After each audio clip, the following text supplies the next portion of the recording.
안녕하세요. 오늘도 사연살롱을 찾아주셔서 감사합니다. 결혼 5년차 커리어 우먼이에요. 고독은 산중에 있는 게 아니라 거리에 있다고 하잖아요. 저처럼 가족이 없이 자란 사람들은 이 말에 공감할 거예요. 살면서 매 순간 가족을 그리워하며 살지는 않지만 명절이나 크리스마스 때 가족들에 둘러싸인 주변 사람들을 보며 그제야 내가 혼자라는 사실을 인지하게 되니까요. 저 역시 그랬어요. 그런데 결혼해서 말도 많고 탈도 많은 시댁 식구들과 북적이며 살다 보니 외톨이였던 시절로 다시 돌아가고 싶지 않더라고요. 그래서 난생 처음 용기라는 걸 내보기로 했어요. 나를 가족으로 받아준 사람들을 위해 지금의 가정을 지키려고 말이죠. 저에게는 어린 시절 기억이라고 할 것도 변변이 없어요. 공원에서 부모 손에 버려진 저를 근처에서 풍선 팔던 아저씨가 발견해 인근 파출소에 데려다 주었고 이후엔 시설에 들어가게 되었다는 얘기만 들었을 뿐이니까요. 부모한테 버려진 충격이 커서 그랬는지 저는 시설에 들어간 지 얼마 안 돼서 심한 열병을 앓았대요. 그 탓에 7살 이전의 기억은 없어요. 차라리 다행인지도 모르죠. 자기 자식을 버릴 정도의 부모 밑에서 자란 어린 시절이 좋아봐야 얼마나 좋겠어요. 모르는 게 약이라고 차라리 기억이 없으니 그리워할 시절도 없어서 오히려 나았어요. 하지만 그런 저에게도 잊지 못할 사람이 하나 있어요. 공원에서 비를 맞고 울고 있는 저를 발견해 근처 파출소에 데려다 주었던 풍선장수 아저씨예요. 솔직히 풍선장수 아저씨가 저를 파출소에 데려다 주었던 기억은 안 나요. 다만 제가 시설에서 지내는 동안 풍선장수 아저씨가 종종 찾아와서 그때 일을 들려줘서 알게 된 거죠. 니한테는 아픈 기억일란가 몰라도 그래도 알아야 하지 않겠냐? 운 좋으면 너그 부모를 찾을 단서를 찾을란가도 모르고 말이여. 너만한 자식을 기르는 입장으로다가 나아가 볼 적엔 너그 부모가 널 버린 것은 아닌 것 같아. 암만 너그 부모도 뭔가 사정이 있었겠지. 안 그냐? 그니께 좋게 생각하자. 모르긴 해도 너그 부모도 시방 전국 팔도를 돔시롱 너 찾느라고 눈알이 빠질 것인께. 지 새끼 잃은 부모는 말이여 먹어도 먹는 것이 아니고 살아도 사는 것이 아닌 법이다. 그니께 너도 포기하들 말고 뭐라도 자꾸 떠올려 봐야. 아저씨 말 알겠제? 투박한 말투였지만 아저씨의 말 속에는 제가 부모님을 찾길 바라는 진심이 고스란히 들어있었어요. 그리고 그 마음은 저에게도 온전히 전해졌고요. 아저씨는 종종 시설에 찾아와 저와 아이들한테 풍선을 나눠주셨어요. 길쭉한 막대 풍선을 이리저리 돌리고 조여서 푸드리며 칼을 만들어주셨죠. 그래서 아이들도 아저씨를 좋아했어요. 아저씨 팔뚝에 진하게 그려진 호랑이 문신을 보기 전까지는요. 풍선을 얻으려고 아저씨 꽁무니만 졸졸 따라다니던 아이들은 아저씨랑 눈이라도 마주칠세라 꼭꼭 숨었죠. 여전히 아저씨 옆을 지키는 건 오직 저뿐이었어요. 어른도 넘어짐시롱 크고 그란다. 이 호랭이는 나가 철없을 적에 하도 속이 미친년 꽃다발맹크로 발광을 려서 정신 좀 차리려고 그려 넣은 것이여. 처음엔 괜히만 하던 것이 살이 쪄서 그런가. 시방은 백두산 호랑이 맹크로 커불었지 뭐냐. 아가, 너도 이 호랭이가 무섭냐? 아저씨는 시험지 채점을 앞둔 아이처럼 걱정스러운 눈빛으로 저를 바라보았어요. 저는 대답 대신 호랑이 문신에 일회용 반창고를 붙여주었죠. 이러면 안 무서울 거예요. 아저씨는 한참 동안 반창고를 내려다보시다가 저를 안아주셨어요. 아저씨 어깨가 들썩이고 흐느끼는 소리가 들렸지만 저는 모른 척 했죠. 왠지 그래야 할 것 같았거든요. 그날 이후 풍선장수 아저씨는 더 이상 보육원에 오지 않았어요. 그렇게 시간이 흘렀고 9살이던 저는 중학교에 들어갈 나이가 되었어요. 그 흔한 사진 한 장 같이 찍은 게 없어서 언제부턴가 아저씨 얼굴도 기억이 가물가물하더라고요. 기억나는 건 아저씨 팔뚝에 그려진 호랑이 문신뿐이었어요. 사춘기에 접어선 저는 보육원에서도 학교에서도 말수가 많이 줄었어요. 늘 있는 듯 없는 듯 조용히 지냈죠. 내게는 나를 지켜줄 사람이 없다는 걸 일찌감치 깨달았던 탓일 거예요. 내일 학교로 부모님 모셔와. 부모 없는 아이들에게 이 말처럼 무서운 말도 없거든요. 그러니 그런 소리를 듣기 전에 알아서 빌미를 안 만드는 게 최선이다 생각했죠. 며느리 시집살이 하는 심정으로 보고도 안 본 척, 들었어도 안 들은 척, 괜히 남의 일에 나서지 않고 몸살이며 숨죽이듯 그렇게 살았어요. 그러다 보니 별명이 투명인간이 됐고요. 주변에 누가 잘못을 했든 억울한 누명을 썼든 눈을 감고 귀를 닫고 산 탓에 저에게는 친구가 하나도 없었어요. 당연하죠. 그렇게 의리 없는 애랑은 나라도 친구하기 싫으니까요. 같이 놀 친구도 없으니 남는 시간엔 공부를 하거나 책을 읽었어요. 학교 도서관은 그런 저의 아지트였죠. 오래된 책에서 풍기는 쿰쿰한 책곰팡이 냄새가 전 그렇게 좋더라고요. 그러다 내친 김에 도서관에 있는 모든 책에 제 이름이 적힌 대출카드를 남기고 싶다는 생각을 하게 됐어요.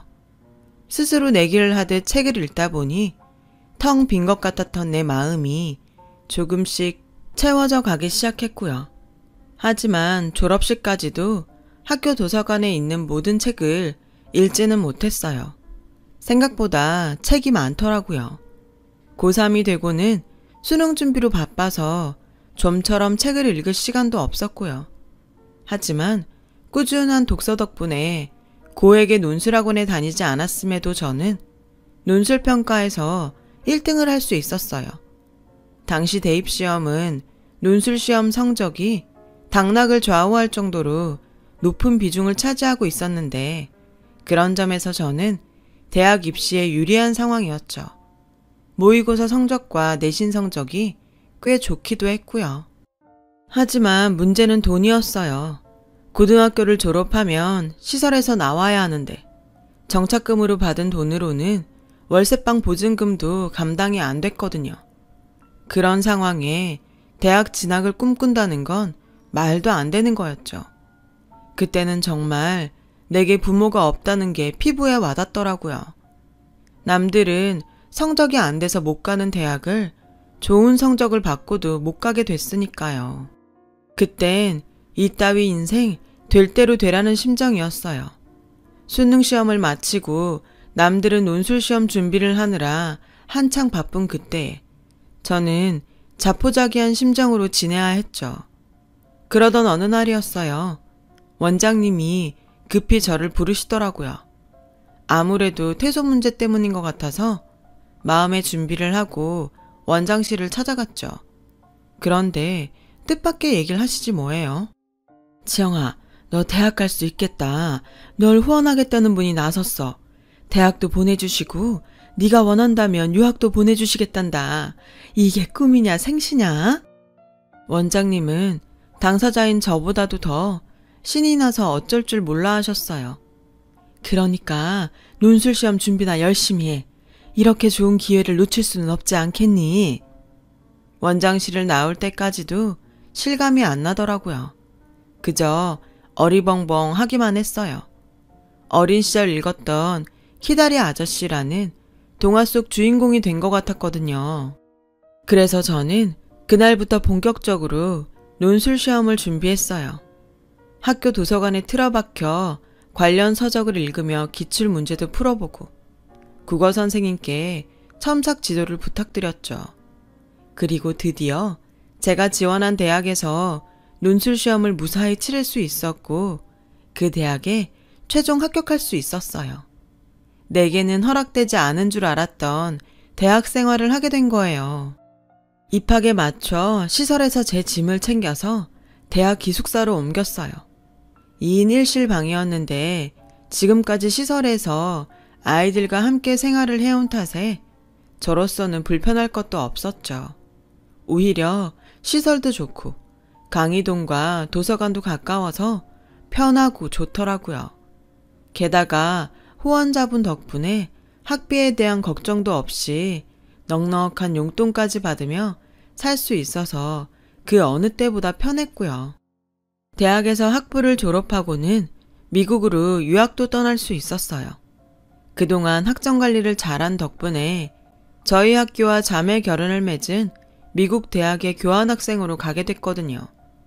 출국을 앞둔 일주일간은 제가 자란 시설로 돌아가 보육원 아이들과 함께 시간을 보내기로 했어요.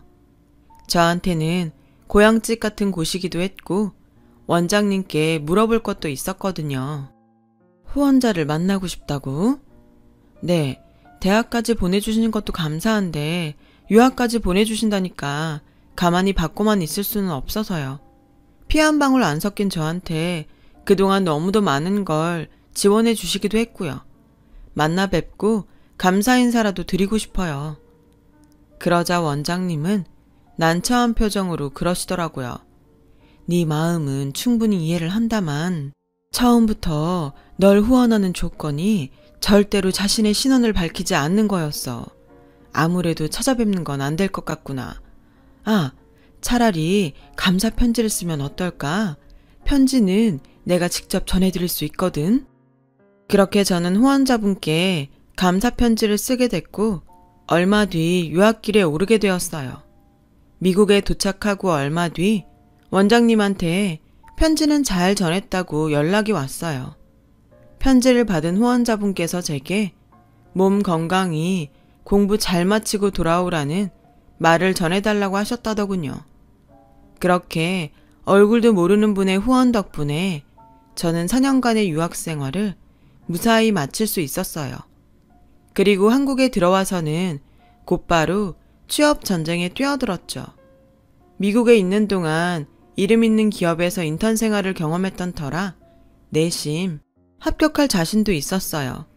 가고 싶은 회사를 골라 총 5군데의 입사원서를 넣었는데 저는 그중 3군데에서 서류 심사에 합격해 최종 면접을 보게 되었어요.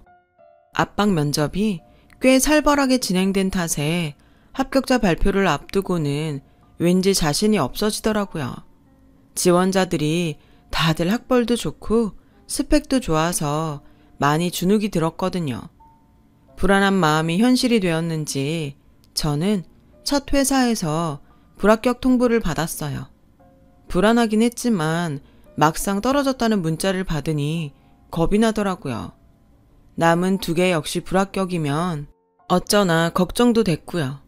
그런 저에게 원장님은 아직 끝난 게 아니니 실망하지 말라고 다독여 주셨지만 이러다가 다 떨어지면 어쩌나 걱정도 되고 기껏 유학까지 보내주신 후원자분께 죄송해서 미치겠더라고요.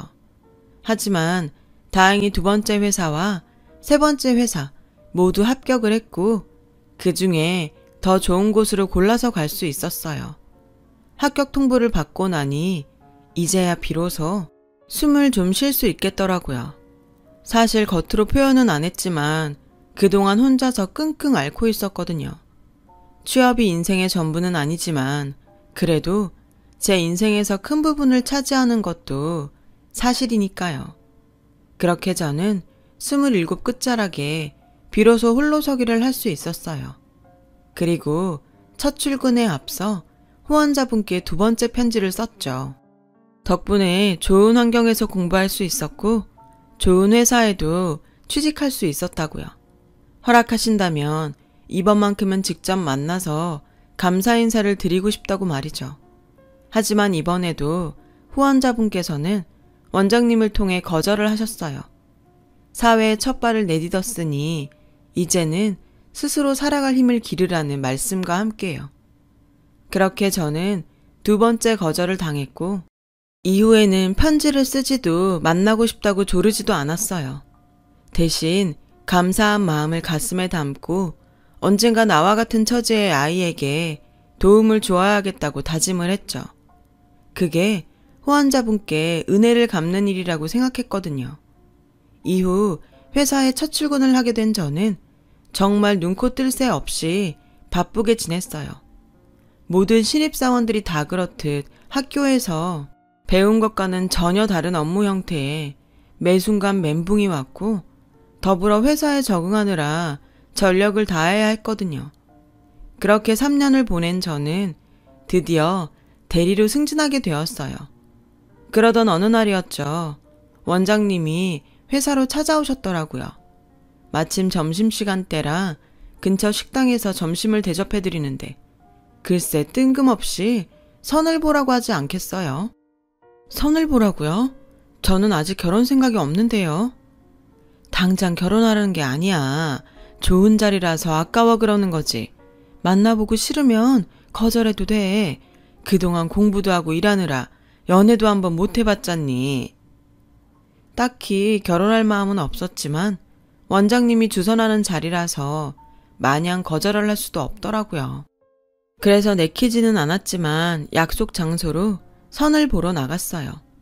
창가 자리에 앉아있던 남자는 제가 들어서자 얼른 자리에서 일어나더군요. 한눈에 봐도 선 보러 나온 사람 같았어요. 그저 얼굴만 비춘다 생각하고 나간 저와는 달리 남자는 꽤 진지한 자세였어요. 여자를 대하는 게 능숙한 건 아니었지만 상대를 섬세하게 배려하는 느낌이었죠. 사람을 참 편하게 해주더라고요. 덕분에 얘기를 나누기 편했어요. 물론 원장님과 상대편 부모의 배려로 당사자 둘만 만난 자리라서 더 그랬는지 모르겠지만요. 알고 보니 저와는 대학 동문이더라고요. 컴퓨터 공학과를 졸업하고 현재는 프로그래머로 일하고 있다고 했어요. 어릴 때 부모님이 맞벌이를 하셔서 주로 혼자 지내는 시간이 많았어요. 그래서 컴퓨터를 끼고 살았죠. 빈집에서 친구랑 노는 것처럼요. 아버지께선 도대체 커서 뭐가 되려고 그러냐고 많이 혼내셨는데 덕분에 이렇게 진로도 찾고 돈도 벌고 살아요. 지영 씨는 뭐 좋아해요? 책 읽는 거요. 제가 친구가 없거든요. 어릴 때부터 혼자 도서관에서 책 읽는 게 제일 편하고 좋았어요. 그게 습관처럼 돼서 지금도 쉬는 날엔 집 근처 공공도서관을 찾곤 하고요. 그럼 이제부터는 우리 둘이 만나서 놀면 되겠네요. 컴퓨터랑 책 대신 우리끼리 친구예요. 맞선남의 느닷없는 제안에 머뭇거리긴 했지만 싫지 않더라고요. 30이 넘어서야 친구를 사귀게 되다니 기분이 묘했죠. 그 주 토요일 그렇게 우리는 자연스러운 애프터 만남을 가졌어요. 결혼을 전제로 상대를 탐색하려고 만나는 게 아니라 놀려고 만나는 거라 생각하니 왠지 마음도 가볍고 설렜죠. 우린 편한 차림으로 문래동 예술촌에 들러 폐공장에서 하는 미디어 아트 전시를 봤어요. 기억이라는 제목으로 열린 그 전시는 예술과 기술이 접목된 작품들로 꽤 다양한 방식으로 인간의 보편적 감성과 추억을 표현하고 있었어요. 그중 제 눈을 사로잡은 건 풍선이었죠. 풍선을 놓친 아이가 하늘로 올라가는 빨간 풍선을 향해 손을 뻗고 있었어요.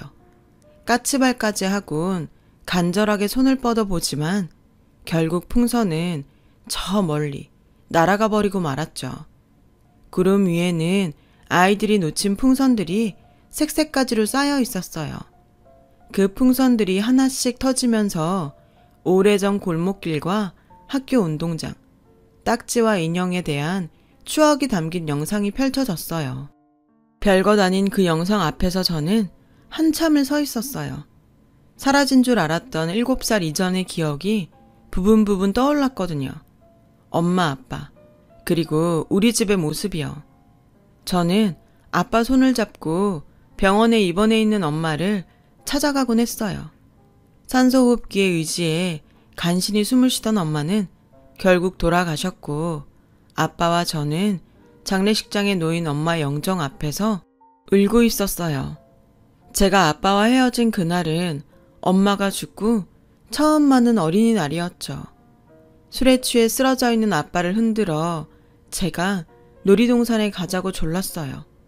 아빠는 그런 저를 휑한 눈으로 바라보다 제 손을 잡고 집을 나섰죠. 하지만 아빠와 제가 간 곳은 놀이동산이 아닌 한강공원이었어요.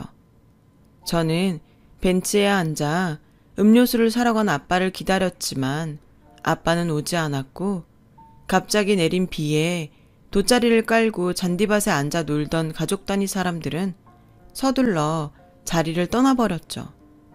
유일하게 남은 건 저와 풍선장소 아저씨 둘 뿐이었어요. 제게 손을 내밀던 풍선장소 아저씨의 커다란 손이 제 마지막 기억이에요.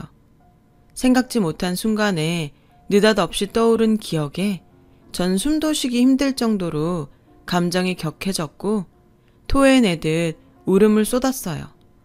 순간 관람객들의 시선이 제게 쏟아졌고 맞선 남은 겉옷을 벗어 제 얼굴을 감싸곤 가만히 안아주더군요. 저는 그렇게 안긴 채 한참을 울었어요. 그날 맞선 남의 차를 타고 저희 집까지 오는 내내 그는 제게 아무것도 묻지 않았어요. 먼저 입을 연 건 저였죠. 아까는 미안했어요. 갑자기 어린 시절 기억이 떠오르는 바람에 감정이 격해졌나 봐요. 저 때문에 많이 곤란했죠. 아니요. 오히려 다행이라고 생각했어요. 저라도 옆에 있어서. 그 순간 맞선 남의 그 말이 그 어떤 위로보다 따뜻하게 느껴졌어요. 처음으로 나 아닌 누군가에게 기대고 싶다는 생각을 하게 되었죠.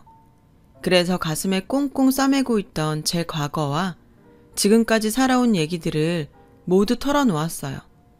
이런 나여도 괜찮냐는 식이기도 했지만 사실은 이런 나를 좀 품어달라는 간절한 부탁이기도 했죠. 그날 헤어진 이후 며칠간 맞선 남에게선 연락이 오지 않았어요. 수요일쯤 되자 후회가 되더라고요. 내가 분위기에 휩쓸려 괜한 짓을 해서 웃음꼴이 됐다고 자책도 했고요. 그런데 다음 날 퇴근을 하는데 회사 앞에 맞선 남이 서 있더라고요. 그를 보자 창피하기도 하고 야속한 마음도 들어서 냉랭하게 대했어요. 그랬더니 그 사람이 그러는 거예요. 나 아무래도 결혼하게 될 것 같아요. 그 얘기하려고 왔어요. 그 말에 순간 열이 확 올랐지만 어차피 이렇게 된 거 쪽팔리게 끝내지 말자는 생각에 아무렇지 않은 척 말했죠. 그래요? 잘 됐네요. 근데 축하한다는 말까지는 못하겠어요. 그럼 안녕히 가세요. 싸늘하게 말하고는 막 돌아서려는데 맞선 남이 제 손목을 잡더라고요. 누구랑 결혼할 건지 안 물어봐요? 아, 이러면 좀 곤란한데. 나 지금 그쪽한테 프로포즈하고 있거든요. 지영씨, 나랑 결혼해요. 그 순간 헛웃음이 났어요. 어설픈 이 남자의 프로포즈도 웃겼고 이 정도 반전도 감당할 여유가 없는 저의 가난한 마음이 가여워서였죠. 그럼에도 불구하고 안심이 되더라고요. 그 남자를 째려보다가 못 이기는 척 프로포즈는 마음에 안 들지만 좋아요. 우리 결혼해요. 승낙을 해버렸어요. 만난 지 딱 3번 만의 일이었죠. 우리는 사귀기도 전에 결혼을 결정하곤 그제야 연애를 시작했어요. 순서는 뒤바뀌었지만 연애를 하는 동안 내 결정이 틀리지 않았다는 확신은 점점 강해졌죠. 그런데 얘랑의 집을 방문하고는 솔직히 그 마음이 살짝 흔들리긴 했어요. 자식은 부모의 거울이라는데 아버님이 얘랑과는 달라도 너무 달랐거든요. 김치 사업을 하신다는 아버님은 딱 봐도 사장님 포스였어요. 문제는 회사에서만 그러시는 게 아니라 집에서도 군림하려 드신다는 거였죠. 얘랑의 집은 아버님 왕국 수준이었어요. 아버님의 말에 따라 얘랑과 어머님은 일사불란하게 움직였고 아버님 밑에서 일하는 남편의 외삼촌도 마찬가지였죠. 아버님 말 한마디에 온 집안 식구들이 벌벌 떨 정도였어요. 아버님 눈 밖에 나는 순간 끝인 거였죠. 우리 결혼에 대한 결정 역시 온전히 아버님의 허락에 달려 있었고요. 그래, 결혼하면 일은 어떡할 거냐? 계속 할 거냐? 아니면 살림을 할 거냐? 그러자 어머님이 끼어드셨어요. 여자가 결혼을 했으면 살림을 해야지. 30이면 서둘러 애를 낳아도 남들보다 처지는데 일은 무슨? 그 순간 아버님이 버럭 소리치셨어요. 어디서 감히 끼어들어? 내가 지금 당신 헛소리 듣겠다고 이러는 거야? 어디서 건방지게. 잔말 말고 입 다물고 가서 상이나 차려. 아가, 네가 직접 대답해봐라. 일은 어떻게 할 거냐? 순식간에 살벌해진 분위기 속에서 예랑과 어머님은 제 입만 쳐다봤어요. 제 대답에 따라 이 결혼이 성사되느냐 마느냐가 걸려 있었으니까요. 사실 저는 일을 계속하고 싶었어요. 하지만 가부장적인 아버님 성격상 제가 일을 택하면 싫어하실 게 뻔했죠. 그렇다고 어렵게 들어간 회사를 포기하기도 그렇고 정말 그 짧은 순간에 많은 생각이 들더라고요. 저는 일을 계속하고 싶습니다. 지금까지 남의 도움으로 살았어요. 이제야 제 손으로 밥벌이를 하고 살게 되었는데 또 다시 남편 그늘에서 남편 도움으로 살고 싶지는 않아요. 그러기에는 그동안 들인 시간과 노력이 너무 아깝기도 하고요. 제 대답이 마음에 안 드실지는 모르지만 그렇다고 거짓말을 할 수는 없어요. 죄송합니다. 제 대답에 아버님은 입을 꾹 다문 채 저를 노려보셨어요. 그리고는 일순간 환하게 웃으며 그러셨죠. 합격! 당연히 일을 택해야지. 그동안 들인 돈이 얼마냐? 얘기 들어보니 유학도 갔다 왔다는데 돈이 한두 푼 들었겠냐? 그리고 여자건 남자건 능력이 되면 누구나 사회의 일꾼으로 제 몫을 다 하고 살아야지. 그렇고 말고 네 대답이 내 마음에 쏙 든다. 당장 결혼해. 시원하게 결제 서류에 도장을 받은 기분이었어요. 하지만 어머님은 못마땅한 눈치였어요. 그렇다고 아버님 앞에서 싫은 내색도 못 하시더라고요. 그날 아버님의 결혼 결정으로 우리는 바로 준비에 들어갔어요. 선본 지 반년도 안 된 시점이었죠. 하루는 어머님이 저를 집으로 불러 예단과 혼수 목록을 주시더군요. 다른 집들 같으면 친정 엄마가 보시고 준비를 해주시겠지만 그럴 엄마가 없는 저는 난감하기만 했어요. 게다가 목록에 적힌 물품들이 제가 준비할 수 있는 수준의 것이 아니라서 막막하기도 했고요. 이런 일에 예랑을 끌어들이는 것도 미안해서 혼자 끙끙 앓고 있는데 며칠 뒤 아버님께서 집으로 호출을 하시더라고요. 나는 그 전통혼례가 마음에 들더구나. 결혼식장에서 공산품 찍어내듯이 하는 결혼식보다는 확실히 그쪽이 나아. 괜히 평소에 얼굴 한번 안 보고 사는 사돈의 팔촌까지 줄줄이 불러서 축의금 장사하는 것보다 조촐하게 식구들끼리 혼례도 올리고 구경꾼들한테 밥 한 끼 대접하는 게 좋지 않겠냐 이거지. 어차피 식장에 들어갈 때 손잡아줄 아빠도 없고 부를 친구나 친척도 없는 저로서는 구미가 당기는 제안이었어요. 하지만 어머님 생각은 달랐죠. 아버님한테 혼날까봐 대놓고 말은 안 하셨지만 조용히 꿍시렁대셨거든요. 그간 뿌린 축의금이 얼만데 그걸 포기해? 아휴 속 터져. 그러자 아버님이 한 소리 하셨죠. 다 들린다. 속갯말은 속으로만 해. 저는 어머님 눈치가 보여서 바로 대답을 할 수 없었어요. 그러자 보다 못한 예랑이 끼어들었죠. 결혼식은 저희 둘이 상의를 해볼게요. 그보다 혼수랑 예단은 꼭 해야 하나요? 가능하면 생략하고 까지 말하는데 아버님이 예랑의 말을 뚝 끊으셨어요. 내 얘기도 안 끝났는데 어디서 건방지게 끼어들어? 입 안 다물어? 아가, 그 예단이랑 혼수 말이다.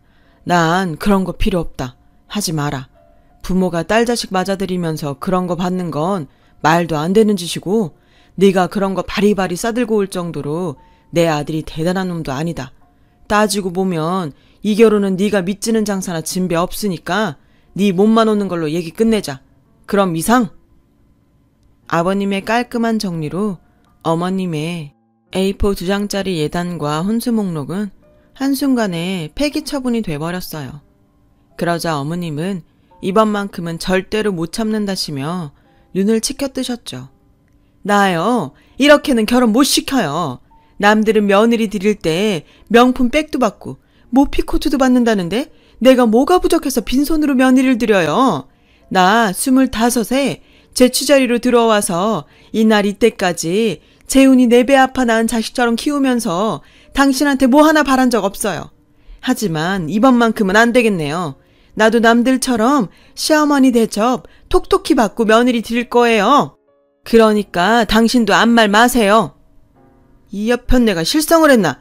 어디서 눈을 치켜뜨고 바라기야. 그리고 자식 키운 대접을 받으려거든 재훈이 저놈한테 받을 일이지 왜 엄한 며느리한테 받겠다고 난리야. 한 번만 더 그딴 소리 해봐. 짐 싸서 친정으로 보내버릴 테니까. 이놈의 막장 드라마만 주구장창 보더니 어디서 막장 시어미 노릇이야. 분명히 말했으니까 앞으로 이 얘긴 끝. 결국 어머님은 아버님의 기세에 눌려 더 이상 아무 말도 하지 못하셨어요. 그 후로도 분가 문제도 아버님의 일방적인 결정에 따라 정해졌죠. 그런데 시간이 지날수록 진정한 승자는 아버님이 아닌 저일지 모른다는 생각이 들더라고요. 전통을래도 따지고 보면 고아인 저에겐 치부를 드러내지 않는 결혼식이었고 예단이며 혼수 문제도 어쨌든 저한테는 최상의 결과였으니까요. 게다가 아버님의 독단에 따라 결정된 분가 문제도 저한테는 땡큐였고요. 그제야 알겠더라고요. 지금까지 아버님은 아버님의 방식대로 제 처지를 고려해 주셨다는 걸요. 과정은 과격했지만 저를 아껴주시는 아버님의 마음은 온전히 제게 닿았어요. 물론 어머님의 분노도 동반됐지만요. 아버님 뜻에 따라 전통 혼례를 올리고 제 직장 근처에 신혼집도 차렸어요. 신혼 초반엔 툭하면 찾아와 잔소리를 하시던 시어머니도 아버님의 불호령이 떨어진 뒤 발길을 끊으셔서 우리 부부는 둘만의 오붓한 신혼을 즐길 수 있었죠.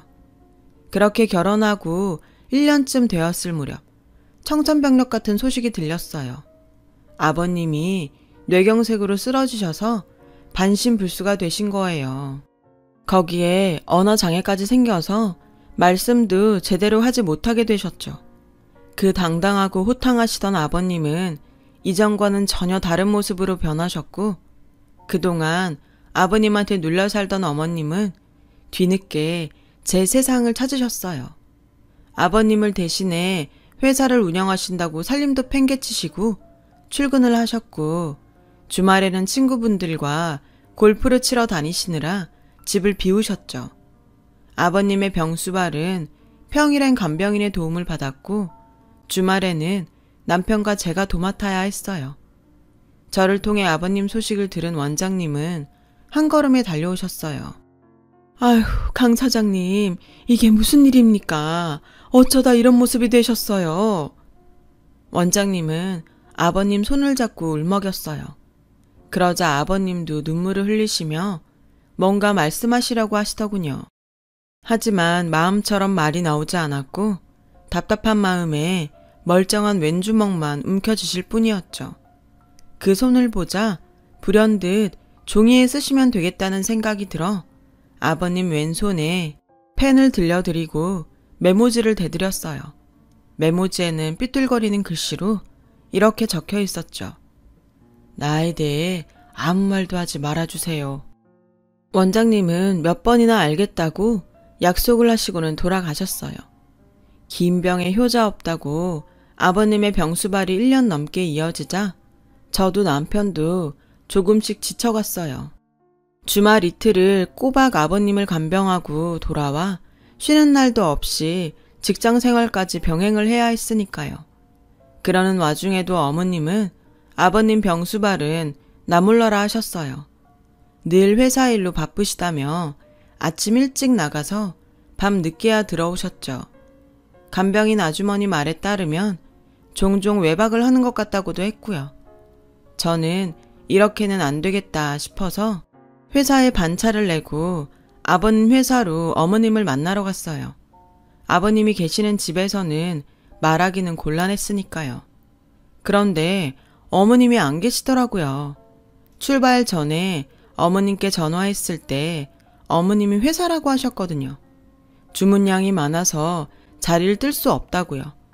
하지만 제가 둘러본 김치 공장은 전체 라인의 절반 이상이 멈춰 있었고 직원도 너댓 명밖에는 없었어요. 그래서 공장장님께 공장 상황을 물었죠. 근 사장님 쓰러지시고 사모님이랑 사모님 남동생이 다 말아 드셨어요. 매출이 좋은데도 직원들 월급도 밀리고 대금 결제도 안 해주니까 어쩌겠어요. 직원도 다 나가고 배추 대주던 농가도 다 떨어져 나가고 꼴랑 요 사람들만 남아서 쇼핑몰 주문만 받고 있는데 그나마도 얼마 못 갈 거예요. 큰 사장님 계실 땐 비싸도 고춧가루며 마늘, 생강까지 다 국산으로 했는데 원가 아낀다고 사모님이 중국산으로 돌려버린 탓에 단골 다 떨어졌거든요. 벌써 몇 달째 회사에도 잘 안 나와요. 충격 그 자체였어요. 공장 상황이 이런데도 어머님은 그동안 명품백에 구두, 심지어 차까지 바꾸고 온갖 사치를 다 부리셨거든요. 툭하면 사업하려면 가꿔야 한다고 말씀하시길래 그런가 보다 했는데 완전히 뒤통수를 맞은 거죠. 평소 성격대로라면 남이야 어떻게 되든 손 놓고 뒤로 물러서서 있을 저였지만 남편과 아버님을 생각하니 도저히 그냥은 못 있겠더라고요. 그래서 난생 처음 남의 일에 참견을 하기로 했어요. 일단 남편한테 김치공장 상황을 전하고 어머님한테는 아무 내색도 안 한 채 업체에 연락해 어머님의 뒷조사를 의뢰했어요. 그 주 주말에 저 혼자 시댁에 찾아가 아버님 간병을 하는데 생각지 못한 문제가 생겼지 뭐예요. 일요일이라 아버님 목욕을 시켜드려야 하는데 남편이 김치공장 일로 못 와서 제가 직접 아버님을 씻겨드려야 하는 상황이 된 거예요. 이런 일은 처음이라 난감하더라고요. 그건 아버님도 마찬가지셨죠. 아버님은 한사코 안 씻겠다고 하셨지만 밤에 진땀을 많이 흘리셔서 그럴 수가 없는 상황이었어요. 결국 물수건으로 중요 부위를 제외한 다른 곳만 제가 닦아드리는 걸로 협의를 하고 아버님 상의를 벗겨드렸어요. 그런데 아버님 오른팔에 낯익은 문신이 있지 뭐예요? 풍선장소 아저씨의 호랑이 문신이요. 문신을 보고 놀라자 아버님은 서둘러 왼손으로 문신을 가리셨어요. 그리곤 당황하신 듯 웅얼거리셨죠. 잘 알아들을 수는 없었지만 분명 시방, 거시기라고 하신 것 같았어요. 저는 그 길로 원장님께 전화를 걸어 혹시 아버님이 풍선장소 아저씨냐고 물었어요. 원장님은 어떻게 알았냐고 오히려 되물으시더군요. 그리고는 다 알려진 마당에 뭘 더 감추겠냐면서 그동안 저를 후원해 준 분이 아버님이라고 했어요. 강 사장님이 비밀로 해달라고 하셨지만 그러다 그냥 돌아가시면 너도 가슴에 맺힐 거 아니니 너를 며느리 삼아 딸처럼 데리고 살고 싶으시다고 하도 부탁하셔서 선자리도 마련했는데 다행히 일이 잘 돼서 얼마나 좋아하시던지. 근데 그 얘긴 누구한테 들은 거니? 풍선장수 얘긴 강 사장님이랑 나밖에 모르는 일인데 네 남편이랑 시어머니도 몰라. 그 말을 듣자 가슴 깊은 곳에서부터 뜨거운 무언가가 번져 올랐어요. 그 길로 아버님 방으로 달려가 아버님을 끌어안고 엉엉 울었죠. 왜 진작 말 안 했어요? 내가 그동안 아저씨를 얼마나 그리워했는지 알아요? 그렇게 기다려도 안 와서 아저씨도 날 버린 줄 알고 무서웠다고요. 나 몰래 후원해 줄 게 아니라 차라리 나 보러 와주지 그랬어요. 난 그거면 됐는데, 그걸로 충분했는데. 미안해요, 아저씨. 내가 아저씨를 알아보지 못해서 정말 미안해요. 아버님은 불편한 몸으로 제 머리를 쓰다듬어 주시며 눈물을 흘리셨어요. 오래전 저를 안아주시던 아저씨의 따뜻한 품 그대로였어요. 그리고 며칠 뒤 업체에서 연락이 왔어요. 어머님이 그동안 아버님 명의로 된 땅이며 은행 잔고, 회사 수입을 열심히도 친정으로 빼돌리고 있었더라고요.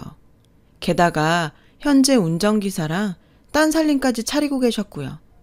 남편과 함께 변호사를 찾아가 소송을 의뢰하고 공장장님을 만나 공장을 어떻게 정리해야 할지 상의했어요. 공장장님은 저희가 공장을 운영할 생각이 없다면 자신이 한번 해보겠다고 하시더라고요. 당장 공장을 인수할 돈은 없으니 대신 공장 임대료로 매달 월세를 내겠다고요. 저희로서는 그게 최선인 것 같아서 그렇게 하기로 했어요. 그리고 얼마 뒤 어머님이 소장을 들고 저희 집으로 찾아오셨더라고요. 내언남이랑 사는 오피스텔로 소장이 전달된 모양이었어요. 어머님은 다짜고짜 제 머리채를 잡으며 고래고래 소리를 치셨어요. 하다하다 시애미를 법정에 세워? 어디서 이런 게 들어와선 사람을 엿먹이고 지랄이야. 부모 없이 자란 고아년 주제에 감히 네가 나한테 이러고도 무사할 것 같아? 너 뒤봐주시던 시아버지도 뒷방 늙은이 된 마당에 누가 네 편 들어준다고 까불어. 저는 어머님 머리채를 잡으며 말했어요. 왜? 내 편이 없을까봐 걱정이세요? 고양이 쥐 생각해주고 있네요. 근데 어쩌죠? 난 남편도 있고 시아버지도 있고 이젠 법도 내 편일 텐데 어머님한테 누가 있을까요?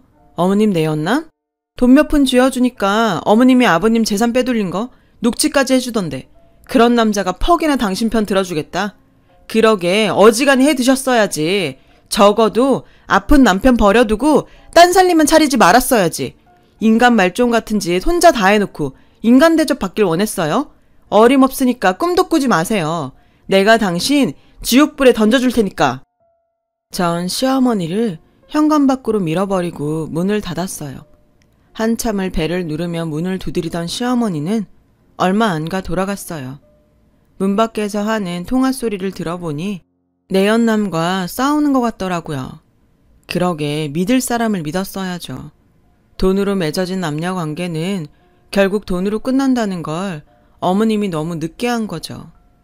결국 얼마 뒤 어머님은 구속이 되었고 어머님이 친정으로 빼돌린 재산과 그 가족들이 착복한 돈은 바로 돌려받았어요.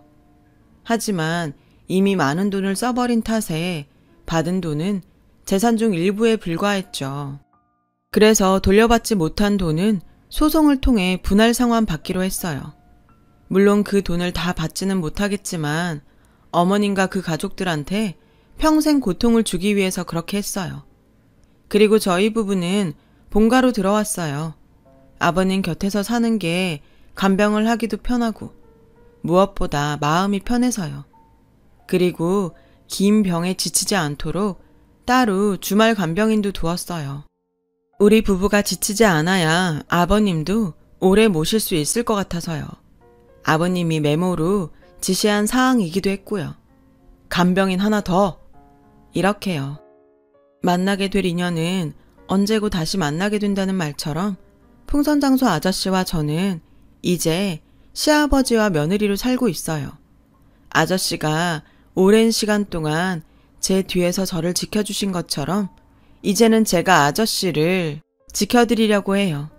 지금까지 저의 긴 사연 들어주셔서 감사드려요. 여러분, 사연 댓글에 응원과 현명한 조언 부탁드려요. 좋아요와 구독은 저에게 큰 힘이 됩니다. 오늘도 좋은 일 가득하세요.